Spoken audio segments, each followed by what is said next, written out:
नमस्कार, रिपब्लिक भारत देख रहे हैं आप। आपके साथ मैं दीपेश परगले। 30 सेकंड 30 खबरों में सबसे पहले बात करते हैं प्रधानमंत्री नरेंद्र मोदी के दौरे की। आज प्रधानमंत्री नरेंद्र मोदी झारखंड के दौरे पर रहने वाले हैं। इस दौरे के दौरान वे करोड़ों की सौगात आज क्षेत्र की जनता को देंगे। आज बाबा वैद्यनाथ धाम का दौरा करेंगे पीएम मोदी। देवघर अंतर्राष्ट्रीय हवाई अड्डे और नवनिर्मित देवघर एम्स के उद्घाटन के साथ साथ पीएम झारखंड में कुल 16,000 करोड़ की विकास योजनाओं का उद्घाटन और शिलान्यास करेंगे। बाबा धाम में दर्शन और पूजन के बाद पीएम रोड शो और जनसभा को भी संबोधित करेंगे। झारखंड दौरे के बाद पीएम मोदी दोपहर बाद पटना पहुंचेंगे, जहां वो बिहार विधानसभा भवन के शताब्दी वर्ष समापन समारोह में शामिल होंगे। अब बात भारत के प्रतीक अशोक स्तंभ की कर लेते हैं। कल प्रधानमंत्री नरेंद्र मोदी ने देश के नए संसद भवन की छत पर नए अशोक स्तंभ का अनावरण कर दिया है। इस पर एक तरफ सवाल खड़े हो रखे हैं तो दूसरी तरफ जवाब भी दिए जा रहे हैं। देखिए 30 सेकंड में पूरी खबर। लोकसभा स्पीकर ओम बिरला और राज्यसभा के उपसभापति हरिवंश की मौजूदगी में पीएम मोदी ने कल नए संसद भवन की छत पर बने राष्ट्रीय प्रतीक अशोक स्तंभ का अनावरण किया। कांस्य धातु से बने 9500 किलो के 20 फुट ऊंचे अशोक स्तंभ के पीएम मोदी के हाथों अनावरण पर ओवैसी ने ट्वीट कर आपत्ति जताई। ओवैसी के ट्वीट पर बीजेपी नेताओं ने जोरदार पलटवार कर उन्हें नकारात्मक राजनीति कर मजलिस चलाने वाला करार दिया। निर्माणाधीन संसद भवन के ऊपर स्थापित किए गए अशोक स्तंभ का निर्माण औरंगाबाद के मूर्तिकार सुनील देवरे के नक्काशी पर तैयार किया गया है। तो अगली खबर का जिक्र करते हैं। गृह मंत्री अमित शाह आज छठे माइंस एंड मिनरल कॉन्क्लेव का शुभारंभ करने वाले हैं। इसमें भी शिरकत करने वाले हैं। देखिए 30 सेकंड में पूरी खबर। खनन मंत्रालय आजादी का अमृत महोत्सव आइकॉनिक सप्ताह समारोह के तहत आज खान और खनिज पर छठवें राष्ट्रीय सम्मेलन का आयोजन करेगा। केंद्रीय गृह मंत्री अमित शाह डॉक्टर अंबेडकर अंतर्राष्ट्रीय केंद्र में आयोजित इस सम्मेलन में बतौर मुख्य अतिथि शामिल होंगे और संबोधित करेंगे। केंद्रीय खान, कोयला और संसदीय कार्य मंत्री प्रहलाद जोशी इस एक दिवसीय सम्मेलन का उद्घाटन करेंगे। पिछले 75 साल के दौरान अन्वेषण और खनन विकास का प्रदर्शन भी यहाँ किया जाएगा। एक डिजिटल बुकलेट खनन क्षेत्र में सुधारों के बारे में बताएगी, जो सम्मेलन का एक मुख्य आकर्षण होगा। आज हिमाचल में अरविंद केजरीवाल की तिरंगा रैली आयोजित की जाने वाली थी, लेकिन खराब मौसम के चलते इस रैली को स्थगित कर दिया गया है। देखिए 30 सेकंड में ये पूरी खबर। पंजाब में मिली शानदार जीत से गदगद दिल्ली के मुख्यमंत्री और आपके राष्ट्रीय संयोजक अरविंद केजरीवाल हिमाचल प्रदेश में अपना सियासी विस्तार करने में जुट गए हैं। इसके मद्देनजर आज अरविंद केजरीवाल पालमपुर में तिरंगा यात्रा में शामिल होने वाले थे, लेकिन खराब मौसम की वजह से आज होने वाली आम आदमी पार्टी की तिरंगा यात्रा को स्थगित कर दिया गया है। केजरीवाल के साथ पंजाब सीएम भगवंत मान भी तिरंगा यात्रा में शामिल होने वाले थे, लेकिन भारी बारिश और मौसम विभाग के येलो अलर्ट को देखते हुए ये तिरंगा यात्रा स्थगित कर दी गई है। हिमाचल प्रदेश में इसी साल चुनाव होने वाले हैं। अब बात ईडी की करते हैं। ईडी ने कांग्रेस अध्यक्ष सोनिया गांधी को समन भेजा है नेशनल हेराल्ड मामले को लेकर। उनसे 21 जुलाई को पूछताछ होने वाली है। देखिए 30 सेकंड में ये पूरी खबर।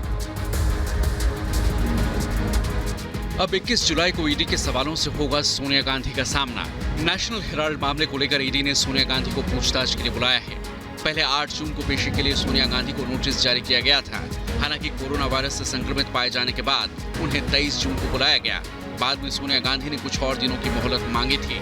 निचली अदालत ने 2013 में बीजेपी नेता सुब्रमण्यम स्वामी की एक निजी आपराधिक शिकायत के आधार पर यंग इंडियन के खिलाफ आयकर विभाग की जांच का संज्ञान लिया था। गोवा में राजनीतिक उथल पुथल के बीच कांग्रेस टूट की कगार पर है और लगातार अब डैमेज कंट्रोल की तैयारी तेज गति दिखाई दे रही है। देखिए 30 सेकंड में पूरी खबर। महाराष्ट्र के बाद अब गोवा में बड़ी राजनीतिक हलचल देखने को मिल रही है। गोवा कांग्रेस के दिगंबर कामत, माइकल लोबो समेत 4 विधायक आलाकमान की पहुंच से दूर हैं। वहीं कांग्रेस के 4 विधायक गोवा सीएम प्रमोद सावंत से मिल चुके हैं। वहीं 5 और विधायकों के नाराज होने की खबरें भी सामने आ रही हैं।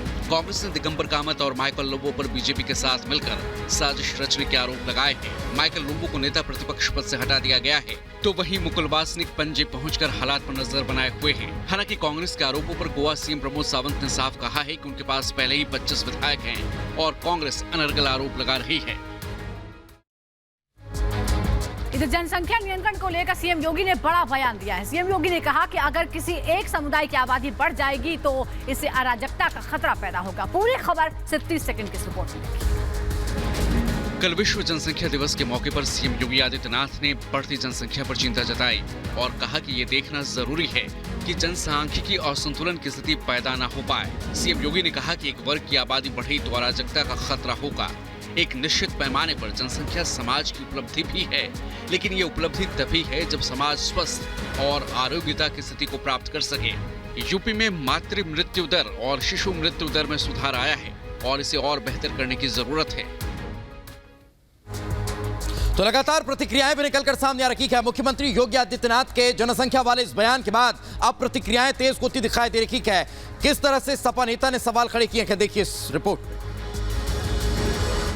सीएम योगी के जनसंख्या नियंत्रण वाले बयान के बाद समाजवादी पार्टी के सांसद शफीकुर रहमान बर्क ने फिर अजीबोगरीब बयान दिया है।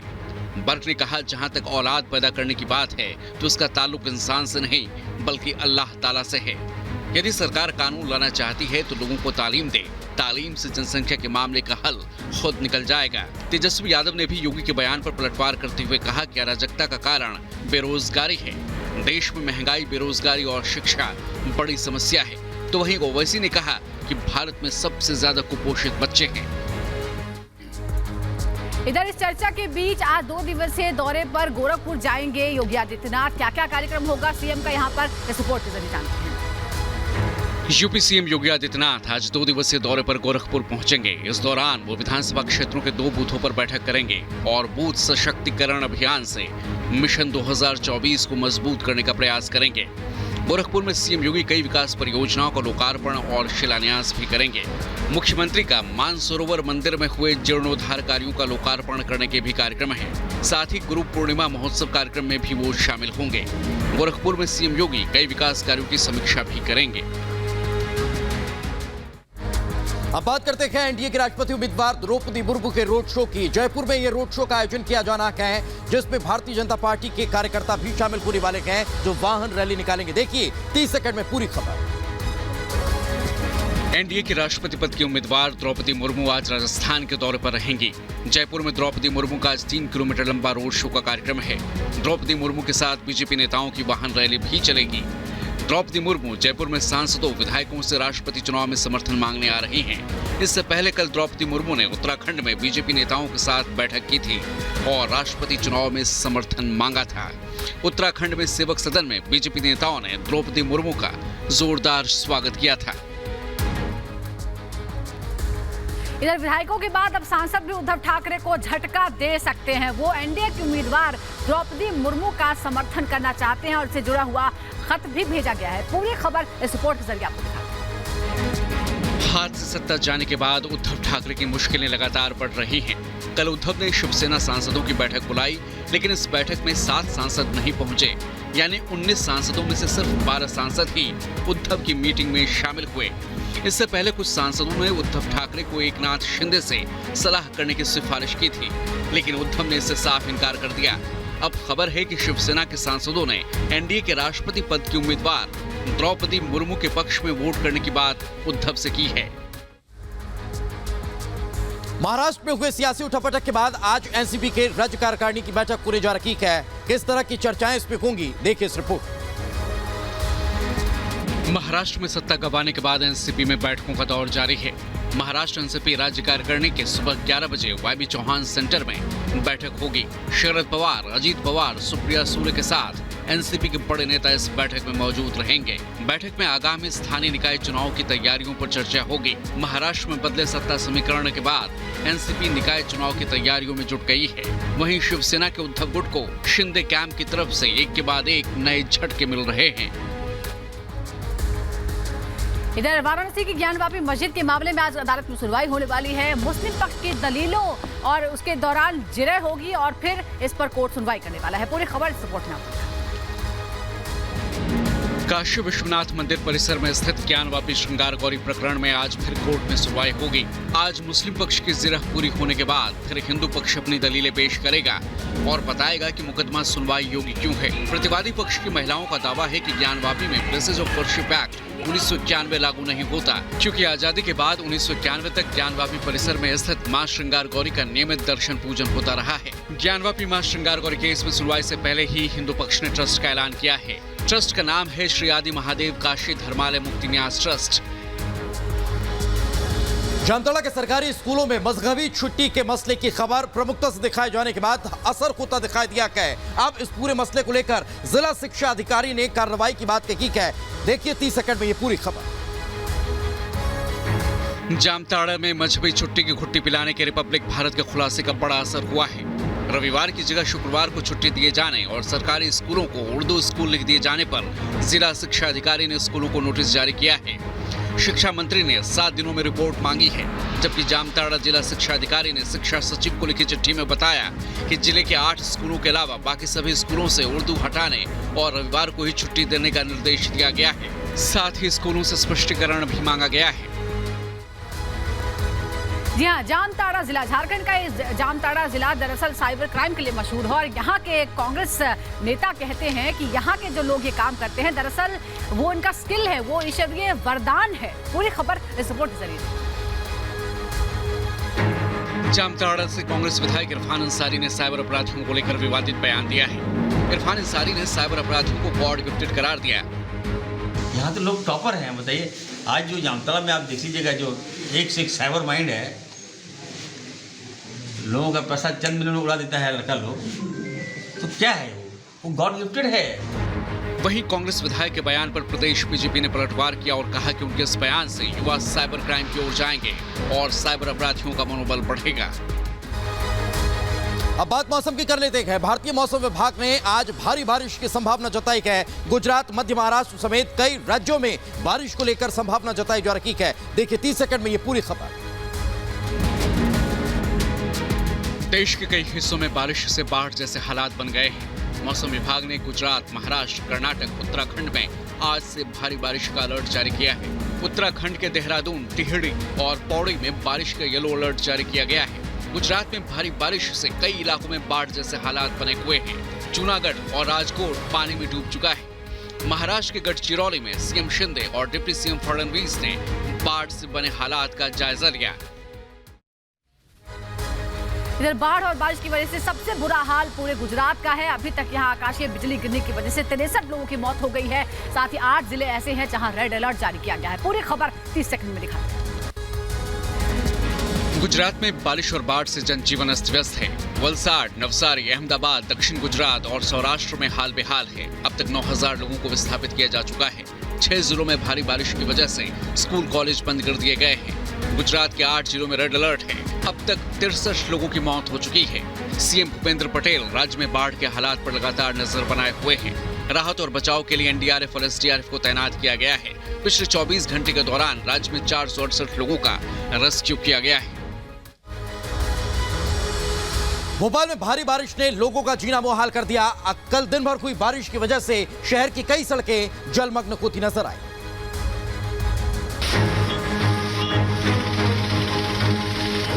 भोपाल में तेज बारिश से जल जमाव देखने को मिल रहा है। कल शाम से तेज बारिश हो रही है। अधिकांश हिस्सों में जल भराव हो चुका है और लोग परेशान हैं। शाहपुरा इलाके में झील के किनारे की रोड झील में तब्दील हो गई है। बड़वानी जिले में भी भारी बारिश से नदी नाले उफान पर हैं। खरगोन जिले के कई क्षेत्रों में जमकर बारिश हो रही है। खंडवा बड़ौदा रोड पर बोड़ार नदी में भारी बारिश के कारण बाढ़ जैसे हालात बन गए हैं।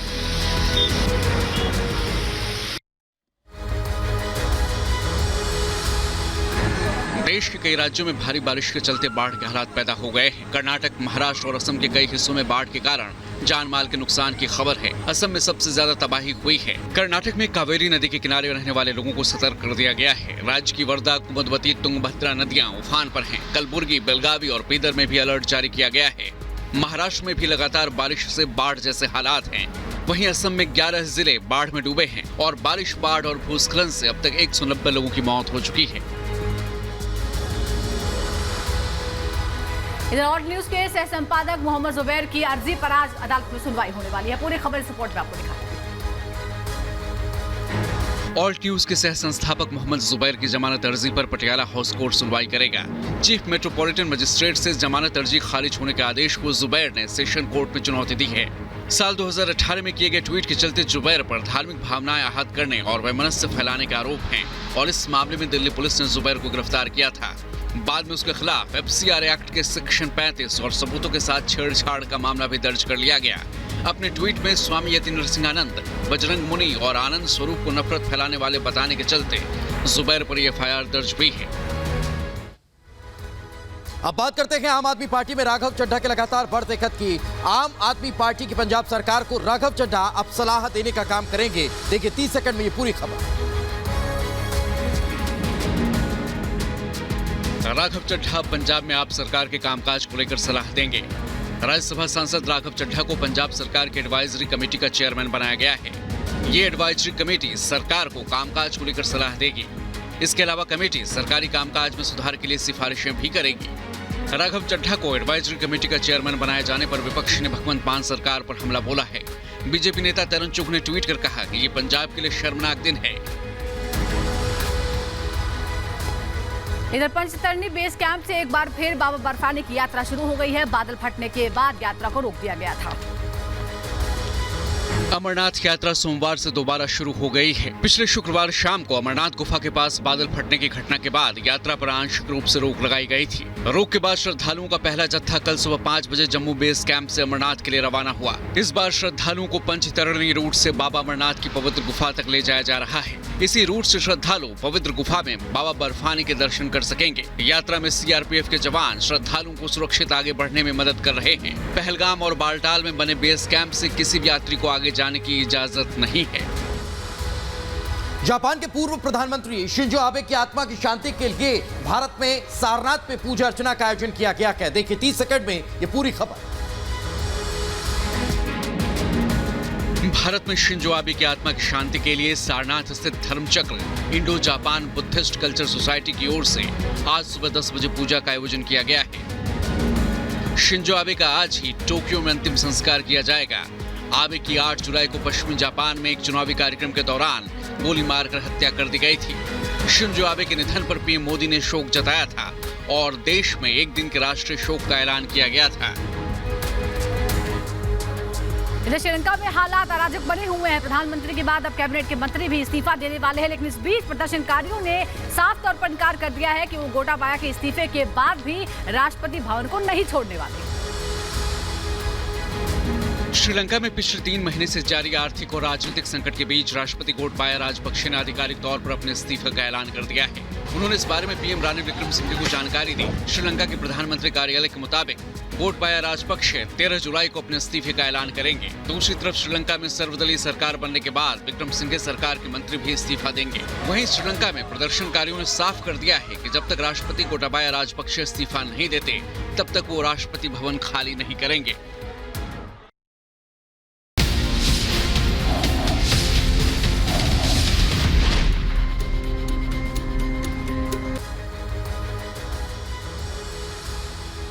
अब बात जामताड़ा की करते हैं। जामताड़ा के सरकारी स्कूलों में शुक्रवार को छुट्टी घोषित करने के मसले को लेकर रिपब्लिक भारत ने खबर सबसे पहले दिखाई। इसके बाद अब शासकीय स्तर पर खड़कंप मचता हुआ नजर आया है। शिक्षा मंत्री ने जिला शिक्षा अधिकारी से रिपोर्ट तलब की है और जानकारी जुटाई जा रही है कि आखिर रविवार को स्कूल खोल के शुक्रवार को छुट्टी क्यों घोषित की गई है। देखिए ये पूरी रिपोर्ट।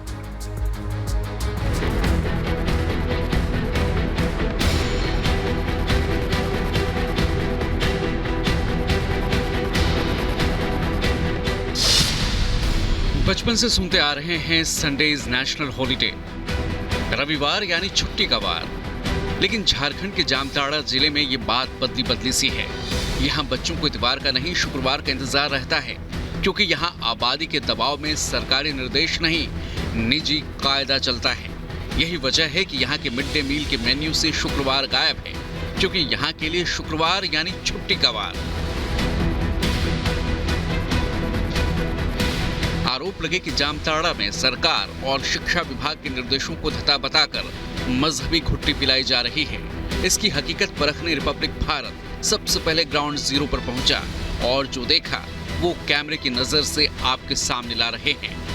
किसी से कुछ पूछते उससे पहले ही कई स्कूलों की दीवारें बोल उठी। दीवारों पर लिखी इबारत खुद ब खुद बयां कर रही थी कि आखिर यहाँ क्या चल रहा है। जामताड़ा में 1084 सरकारी स्कूल हैं और इनमें से 8 को उर्दू की मान्यता प्राप्त है। लेकिन सवाल ये उठ रहे हैं कि आखिर कितने उर्दू स्कूल हैं, क्योंकि शुक्रवार की छुट्टी लेने वाले 100 से ज्यादा स्कूलों का नाम सामने आ रहा है। इस मामले के सामने आने के बाद शिक्षा मंत्री गंभीर हो गए, एक्शन में आ गए और अब उन्होंने कहा कि इस पर जांच होनी चाहिए कि आखिर कौन कौन से स्कूल हैं जो उर्दू स्कूल ना होते हुए भी शुक्रवार को छुट्टी ले रहे हैं। एक नहीं कई स्कूलों पर उर्दू स्कूल लिखा हुआ था। सोचने की बात यह है कि ये मदरसे नहीं हैं, बल्कि आम सरकारी स्कूल हैं। कुछ पहले से घोषित सरकारी उर्दू स्कूल हैं, लेकिन तमाम स्कूलों को ग्रामीणों के दबाव और धमकी के बाद उर्दू लिख दिया गया। मजहब की पट्टी की बाकी गवाही विद्यालयों के मिड डे मील मेन्यू ने दे दी, जहां कुछ स्कूलों में शुक्रवार को साफ तौर पर जुम्मा और अवकाश लिखा हुआ था, वहीं कुछ विद्यालयों के मेन्यू से शुक्रवार ही गायब था और बृहस्पतिवार के बाद सीधे शनिवार लिखा हुआ था और आगे रविवार का भी मेन्यू दिया गया था। एक स्कूल के टीचर से इसे लेकर बात की गई तो उन्होंने कबूला कि हाँ, यही हो रहा है। अगर प्रशासन का आदेश आएगा तो शुक्रवार की बजाय रविवार को ही छुट्टी रखेंगे। उर्दू विद्यालय के लिए कि ये तो उर्दू नहीं है, लेकिन मुस्लिम बहुल क्षेत्र होने के कारण अगर जो है हमको जुम्मा छुट्टी मिल जाती है रविवार के बदले में, तो ये हम लोगों के लिए अच्छा होगा। तो सर बोले कि हाँ, एप्लीकेशन दे दी है, अब जुम्मा को छुट्टी हम लोग जो है मंजूर करा लिए हैं, रविवार स्कूल चालू रहेगा और जुम्मा को स्कूल बंद। हमारी पड़ताल में एक चिट्ठी सामने आई जो 2021 की थी, जो एक स्कूल के प्रिंसिपल ने विभाग को लिखी, जिसमें साफ लिखा था कि रविवार को छुट्टी करने पर ग्रामीणों ने स्कूल में घुसकर शिक्षकों को प्रताड़ित किया, स्कूल में ताला लगा दिया गया और शुक्रवार की छुट्टी न करने पर मारपीट की धमकी दी गई। प्रिंसिपल ने प्रशासन से दखल की गुजारिश की। आरोप है कि इसके बाद भी प्रशासन ने ध्यान नहीं दिया और शुक्रवार की छुट्टी जारी रही। अब जब स्कूलों में शुक्रवार अवकाश की बात मीडिया रिपोर्ट में आई तो प्रशासन हरकत में आया। शिक्षा मंत्री ने 7 दिन में रिपोर्ट मांगी। इस बीच जामताड़ा जिला शिक्षा अधिकारी ने शिक्षा सचिव को चिट्ठी लिखी और बताया कि जिले के 8 उर्दू स्कूलों के अलावा बाकी सभी से उर्दू हटाने और रविवार को ही छुट्टी करने के निर्देश दिए गए हैं। साथ ही स्पष्टीकरण भी मांगा गया है। जिला शिक्षा अधिकारी ने सभी स्कूलों को जारी निर्देश में 8 उर्दू स्कूलों का नाम लिखा और कहा कि इनके अलावा सभी स्कूलों में रविवार की छुट्टी लागू की जाए। जिला शिक्षा अधिकारी ने प्रखंड शिक्षा अधिकारी से स्पष्टीकरण मांगते हुए पूछा कि आपने विभाग को क्यों नहीं बताया और तमाम स्कूल उर्दू स्कूलों की तर्ज पर चलते रहे, आप पर कार्रवाई क्यों न की जाए। जामताड़ा जिला शिक्षा अधिकारी के हालिया पत्रों और कुछ पुराने पत्रों से साफ हो गया है कि तमाम स्कूलों में मजहब के आधार पर दबाव बनाकर शुक्रवार की छुट्टी की जा रही थी। जिला शिक्षा अधिकारी ने रिपब्लिक भारत से बात करते हुए स्वीकार किया कि 51 ऐसे स्कूल हैं जो शुक्रवार को छुट्टी रख रहे हैं। उनसे उर्दू शब्द मिटाने का भी निर्देश दिया गया है और ऐसा करने वालों पर मंगलवार से कार्रवाई की जाएगी। कि किस परिस्थिति में आप लोगों ने उर्दू लिखा और इसकी सूचना किसे दी आपने, तो इन सब पर कल से हम लोग का कार्रवाई शुरू होगा। आज बीओ भी अपना स्पष्टीकरण दिया है कि मुझे भी यह बात पता बाद में चला। सवाल उठता है कि आखिर शिक्षा के मंदिर में मजहबी एजेंडा किसने लागू किया, आखिर किसने मजहबी मंसूबों को थोपने की कोशिश की। 50 से ज्यादा स्कूलों में ऐसा हो रहा था तो विभाग और सरकार कैसे अनजान बनी रही? क्या जानबूझकर बढ़ावा दिया जा रहा था? क्या यह तुष्टीकरण था या प्रशासन ग्रामीणों के दबाव में था? आखिर जामताड़ा में मजहब का पहाड़ा किसने पढ़ाया? जामताड़ा से रिपब्लिक भारत के लिए अनूप कुमार की रिपोर्ट।